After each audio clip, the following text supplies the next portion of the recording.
المصطفى والصلاة والسلام على رسوله المصطفى أما بعد فأعوذ بالله من الشيطان الرجيم بسم الله الرحمن الرحيم إنما المؤمنون إخوة فأصلحوا بين أخويكم واتقوا الله لعلكم ترحمون.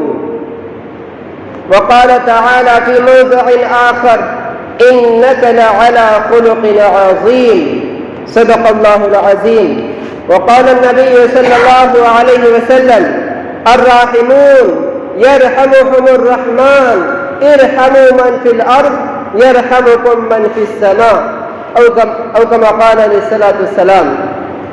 اللهم صل على سيدنا محمد وعلى آل سيدنا محمد وبارك وسلم. اللهم صل على سيدنا محمد وعلى آل سيدنا محمد وبارك وسلم. اللهم صل على سيدنا محمد وعلى آل سيدنا محمد وبارك وسلم.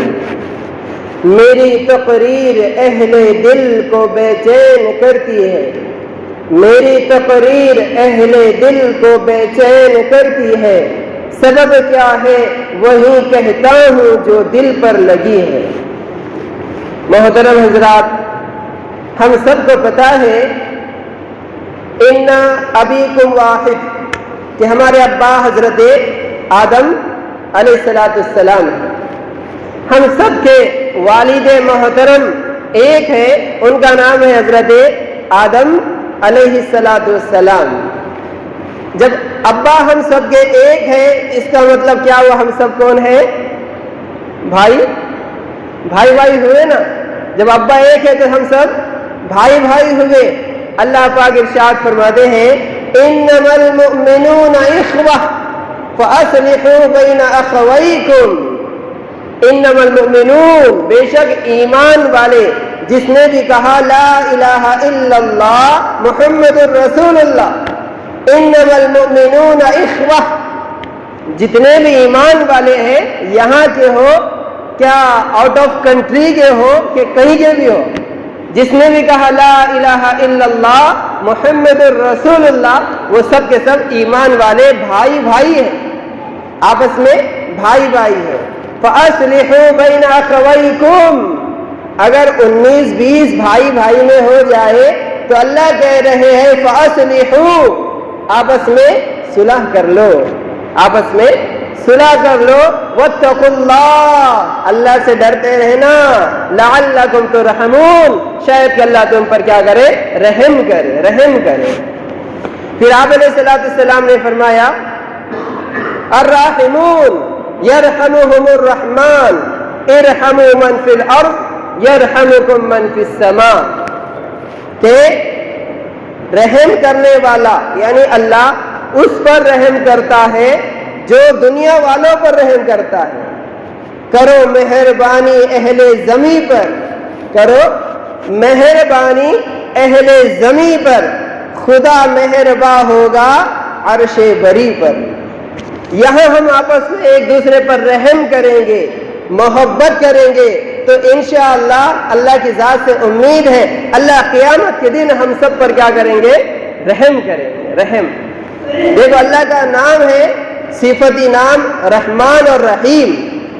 اور آپ علیہ السلام نے فرمایا الرحمن فی الدنیا الرحیم فی الآخرہ، کہ ایک واقعہ اس سے پہلے آپ کو سنوا دیتا ہوں. دیکھیے، آپ علیہ السلام کو مکہ مکرمہ میں اتنی تکالیف دی گئی ہے نا، طائف میں تکالیف دی گئی. آپ علیہ السلام کو جیسی نبوت ملی وہیں سے پریشانیاں آپ پر آنا شروع ہو چکی تھی. طرح کی آپ علیہ السلام کو مشکلوں کو برداشت کرنا پڑا. آپ علیہ السلام پر پریشانیاں آئی، لیکن آپ علیہ السلام نے جب مکہ سے مدینہ ہجرت کی، پھر وہاں پر جا کے صحابہ کرام جمع ہوئے. صحابہ کرام نے آپ علیہ السلام کا ساتھ دیا. صحابہ کرام کی ایک جماعت تیار ہوئی. پھر وہاں سے غزوے شروع ہوئے، اعلان جنگ شروع ہوئے. اس کے بعد کئی سالوں کے بعد جب مکہ فتح ہوا تو آپ علیہ السلام پھر مکہ آئے اور آپ علیہ السلام مکہ آنے کے بعد یعنی فتح مکہ کے دن آپ علیہ الصلوۃ والسلام بیت اللہ کے دروازے پر کھڑے ہو گئے. آپ علیہ السلام بیت اللہ کے دروازے پر کھڑے ہو گئے, غلاف کعبہ پکڑ کر آپ علیہ الصلوۃ والسلام کھڑے ہوئے, اور آپ علیہ الصلوۃ والسلام نے اس وقت میں فتح کے بعد سب سے پہلا خطبہ دیا.